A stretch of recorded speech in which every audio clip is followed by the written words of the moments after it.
नमस्कार। हिंदी द्वितीय भाषा कक्षा 9 और 10 आईसीएसई के लिए साहित्य सागर से भेड़े और भेड़िए का चैप्टर रीडिंग हरिशंकर परसाई द्वारा लिखित। एक बार एक वन के पशुओं को ऐसा लगा कि वे सभ्यता के उस स्तर पर पहुंच गए हैं जहां उन्हें एक अच्छी शासन व्यवस्था अपनानी चाहिए, और एक मत से यह तय हो गया कि वन प्रदेश में प्रजातंत्र की स्थापना होगी। पशु समाज में इस क्रांतिकारी परिवर्तन से हर्ष की लहर दौड़ गई कि सुख, समृद्धि और सुरक्षा का स्वर्ण युग आया। और वह आया जिस वन प्रदेश में हमारी कहानी ने चरण धरे हैं, उसमें भेड़ें बहुत थीं, निहायत नेक, ईमानदार, कोमल, विनयी, दयालु, निर्दोष पशु जो घास तक को फूंक फूंक कर खाता है। भेड़ों ने सोचा कि अब हमारा भय दूर हो जाएगा। हम अपने प्रतिनिधियों से कानून बनवाएंगे कि कोई जीवधारी किसी को न सताए न मारे, सब जिए और जीने दे। शांति, स्नेह, बंधुत्व और सहयोग पर समाज आधारित हो।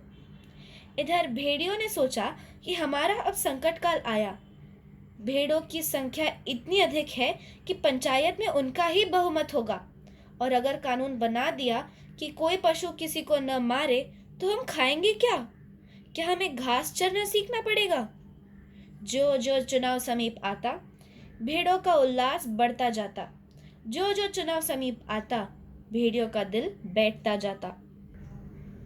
एक दिन बूढ़े सियार ने भेड़िए से कहा, मालिक, आजकल आप बड़े उदास रहते हैं। हर भेड़िए के आसपास 2-4 सियार रहते ही हैं। जब भेड़िया अपने शिकार खा लेता है, तब ये सियार हड्डियों में लगे मांस को कुतर खाते हैं और हड्डियां चूसते रहते हैं। ये भेड़िए के आसपास दुम हिलाते चलते हैं, उसकी सेवा करते हैं और मौके बेमौके हुआ हुआ चिल्लाकर उसकी जय बोलते हैं। तो बूढ़े सियार ने बड़ी गंभीरता से पूछा, महाराज, आपके मुखचंद्र पर चिंता के मेघ क्यों छाए हैं? खैर, भेड़िए ने कहा, तुझे क्या मालूम नहीं है कि वन प्रदेश में नई सरकार बनने वाली है?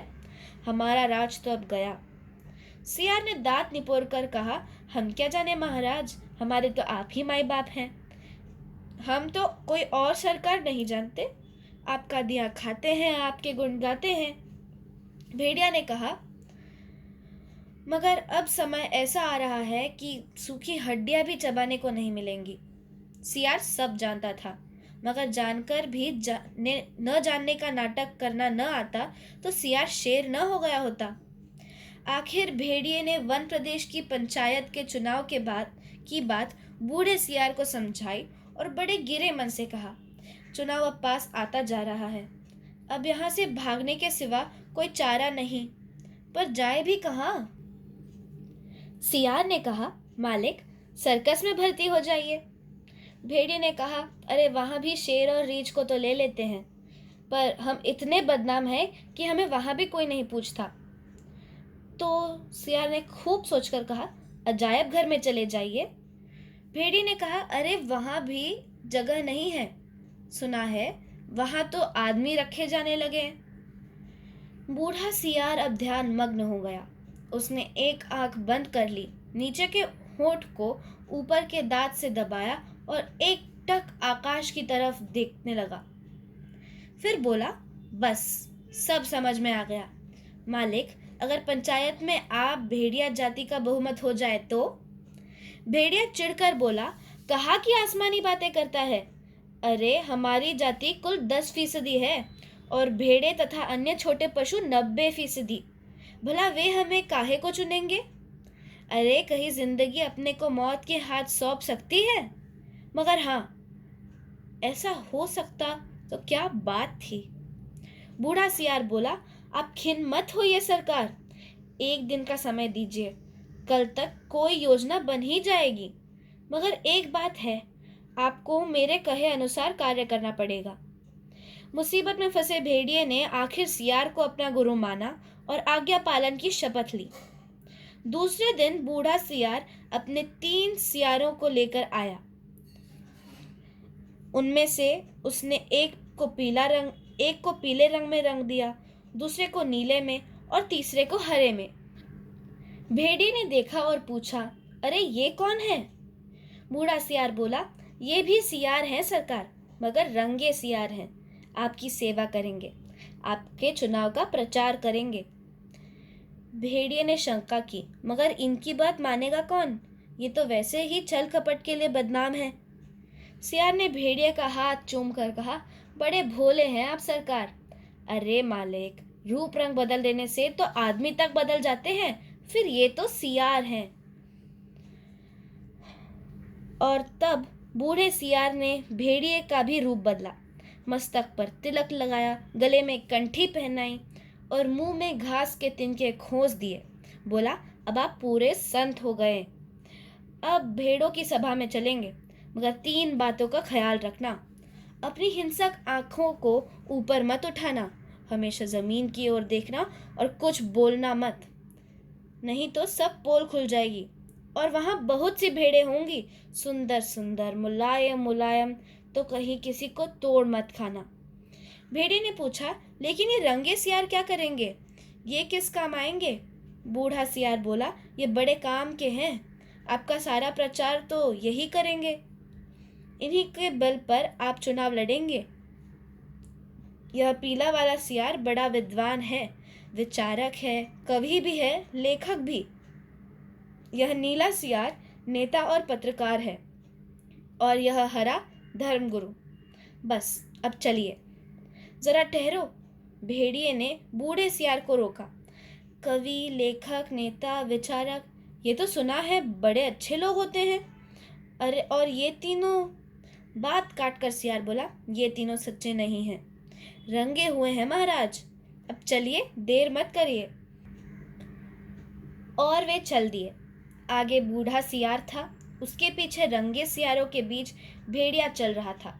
मस्तक पर तिलक, गले में कंठी, मुख में घास के तिनके, धीरे धीरे चल रहा था, अत्यंत गंभीरतापूर्वक, सिर झुकाए, विनय की मूर्ति।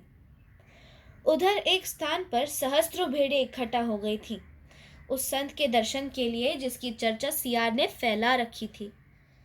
चारों सियार भेड़िए की जय बोलते हुए भेड़ों के झुंड के पास आए। बूढ़े सियार ने एक बार जोर से संत भेड़िया की जय बोली।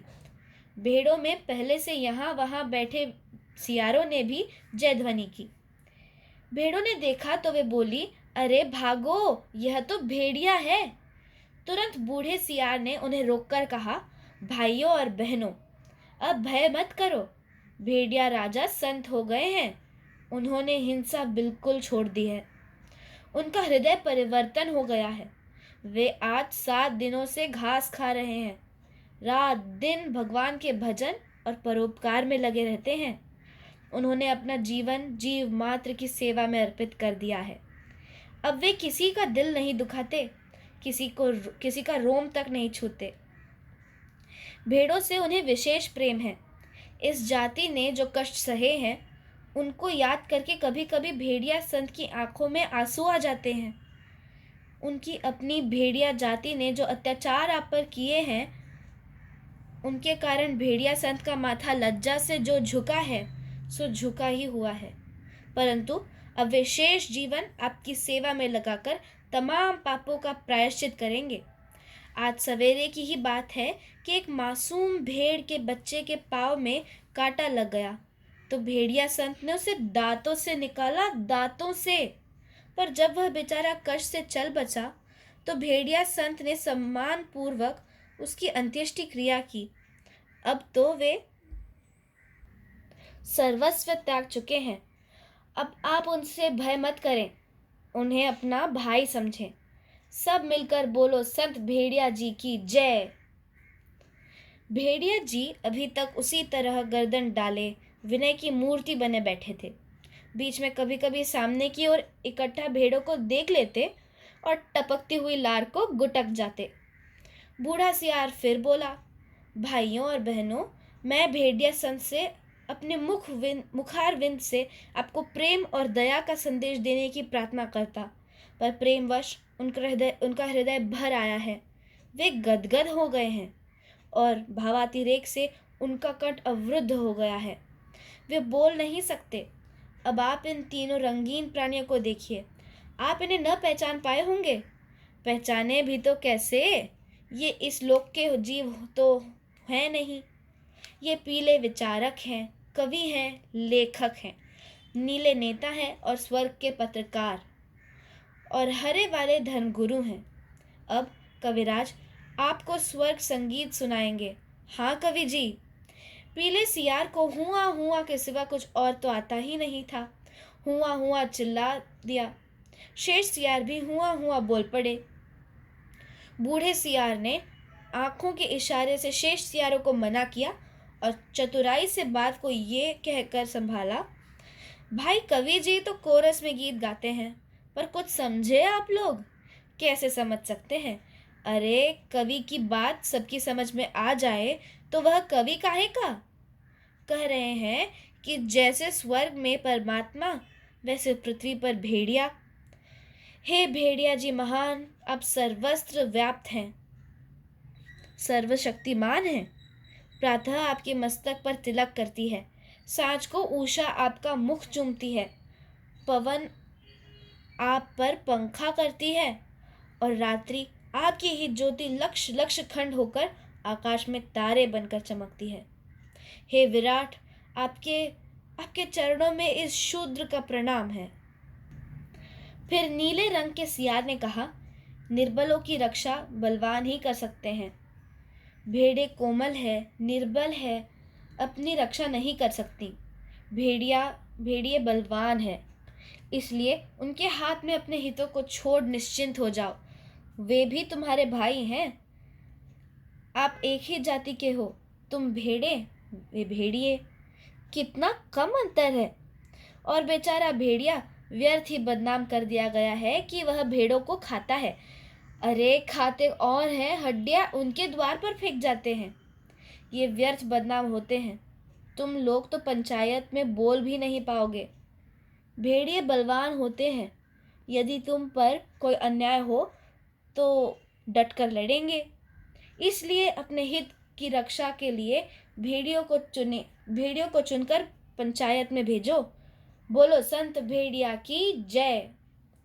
फिर हरे रंग के धर्मगुरु ने अपना उपदेश दिया, जो यहाँ त्याग करेगा वह उस लोक में पाएगा, जो यहाँ दुख भोगेगा वह वहाँ सुख पाएगा, जो यहाँ राजा बनाएगा वह वहाँ राजा बनेगा, जो यहाँ वोट देगा वह वहाँ वोट पाएगा।